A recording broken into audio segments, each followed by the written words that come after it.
Hello, welcome to Tim Anderson Horse Training. This is Magnum that I'm on. This is the horse that supposedly was broke, and then turned out it really wasn't very broke. So I'm riding him around. I've been riding him around, working on getting him a little bit broker. And I figured I'd go over with you what I do to get a horse broke. Different people have different definitions of broke. Right now I would consider him kind of green broke, which means you can get on him, and my definition of green broke, you can get on him and ride around on him, kind of have a general idea of steering and speed control, but he's not very reliable. So I need to work on that. I need to make his speed control more reliable. I need to make his speed more reliable. My definition of what I would consider a broke horse is a horse that you can get on and ride and control what direction you go in and how fast you get there. That's just kind of a general direction of a broke horse.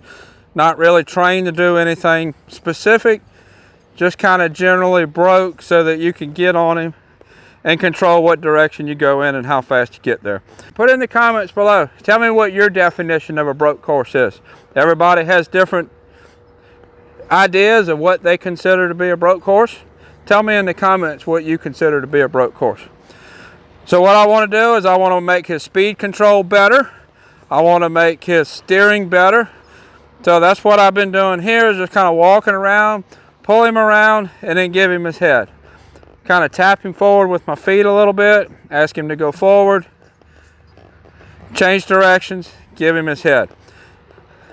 I don't have a specific point in mind saying I want to ride over there. I'm just turning his head. When he turns his body, I release. Release. I'm building his understanding so that when I apply that rein pressure, he gives to the rein pressure, I release the pressure. I need to be working on neck rein eventually, but I have to get that direct rein better. It has to be like second nature for him, so that he steers without any resistance and doesn't even really think about it.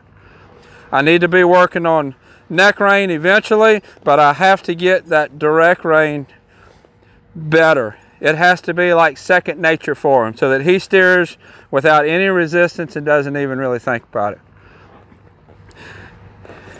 Now we'll work on how I work on speed control. I'll tell you about that.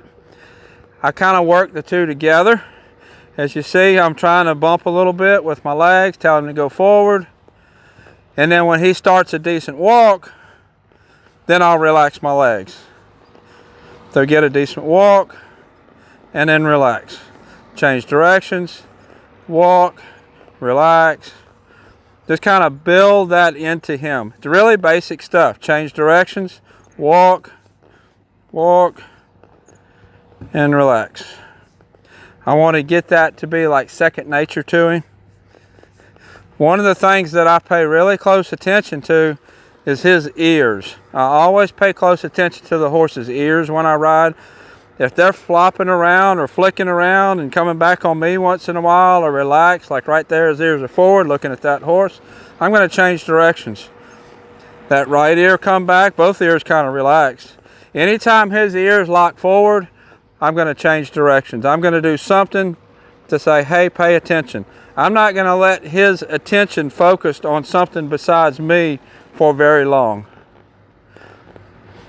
After a second or two, I'm going to get his attention back on me.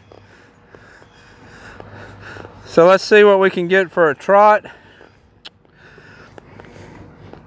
His attention's not on me. I'll get his attention first.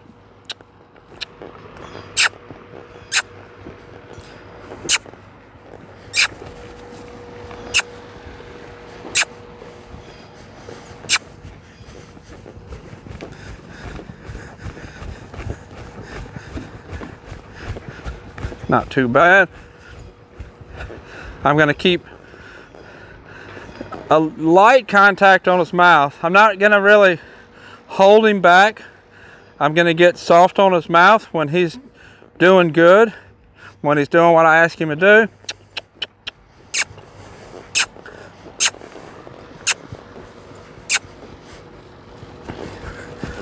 Little steer, get soft. Steer, get soft. Watch his ears. He's probably going to focus. Steer, his ears went forward on that horse. Get soft. There we go. You have to get a horse broke mentally.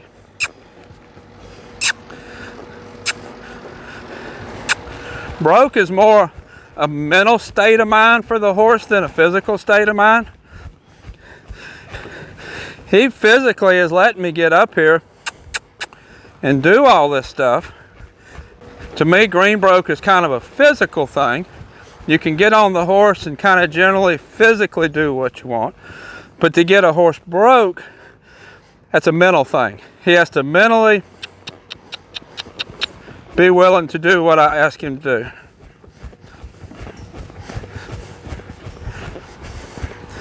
Good. What I really like is when his ears, right there, his ears focused on that horse, stayed a little bit to the right, and the ears came back on me.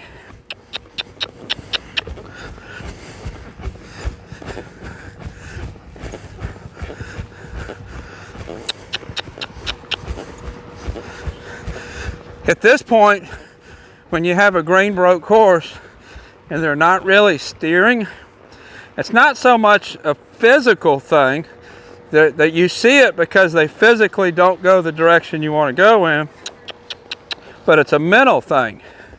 They're mentally thinking about going one way and you're asking them to go the other way. So to me, that is the difference between broke and green broke.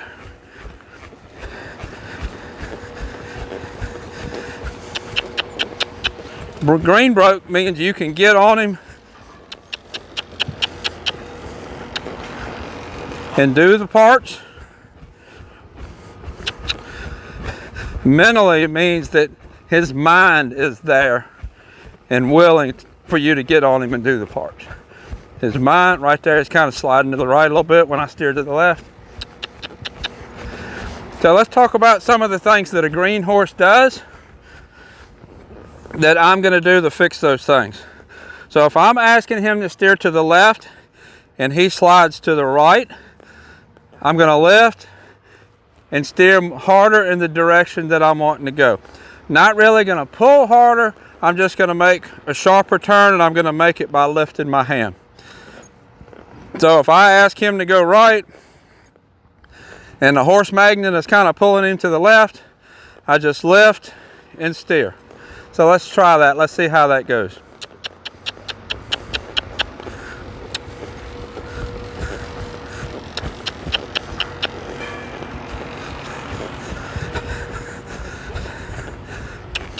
Come on. That steer was actually pretty good. Steer. Now right there, he kind of didn't want to steer, so I lifted and just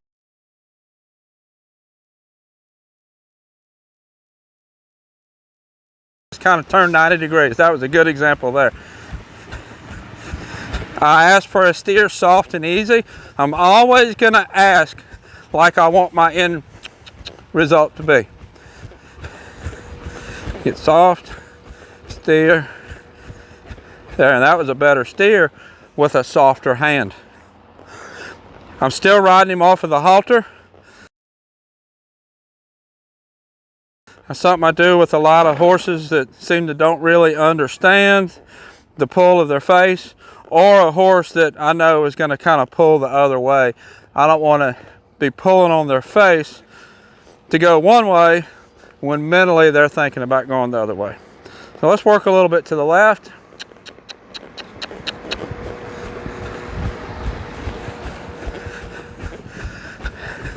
Steer to the left. Oh, we gotta go. Steer, lift. I felt a little bit of a resistance when I steered, so I lifted.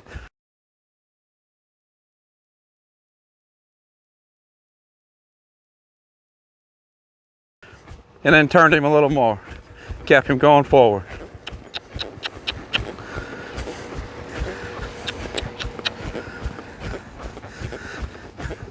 This horse is developing a really comfortable trot.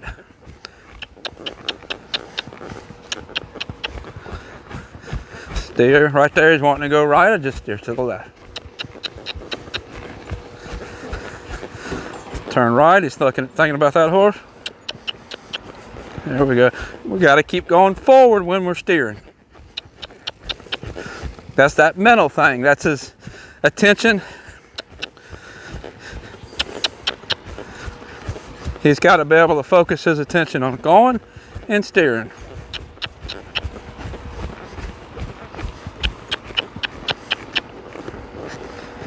There we go. He has done pretty good for me today. He's actually been doing pretty good. He hasn't really done anything bad like trying to get me off or anything bad like that.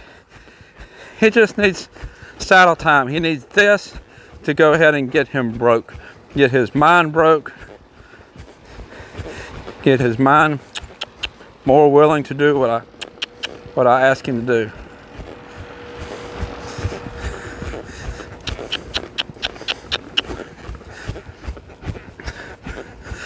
I think this would be a good time to talk about back up with a green horse. How I start teaching one to back up. Remember, I'm pulling on the halter, I'm not pulling on the bit. And he will back up off of the lead. But we need to transfer that into the saddle. So let's see what he does when I ask him to back up. I'm going to take the slack out of the reins and put contact. And I'm going to hold my contact.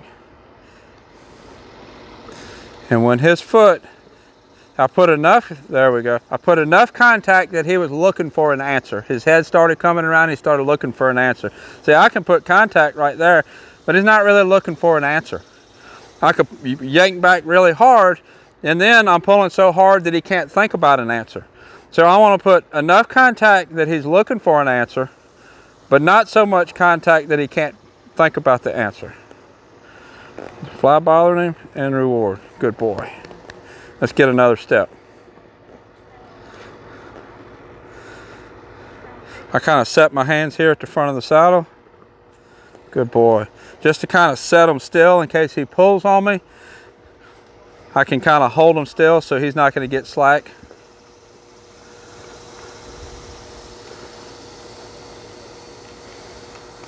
Looking for an answer? Good boy. That first foot he kind of picked up, and then it felt like it was back a little bit, but it wasn't very much.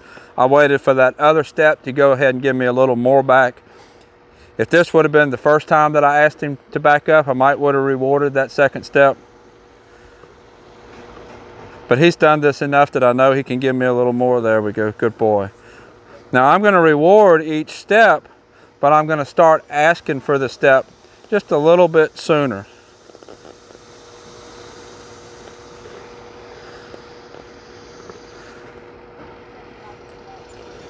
Reward, contact, reward. Good boy. And I'll just keep building on that so that I can get more steps in repetition. I'm always going to reward that one step, and that's just going to continue to get better and better and better. So that's how I start a horse backing up that doesn't know. Good boy.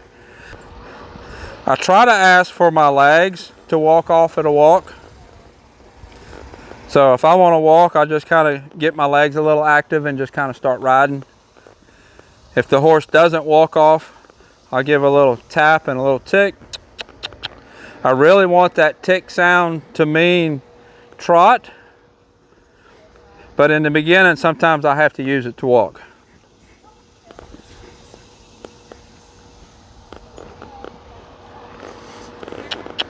Well, there we go.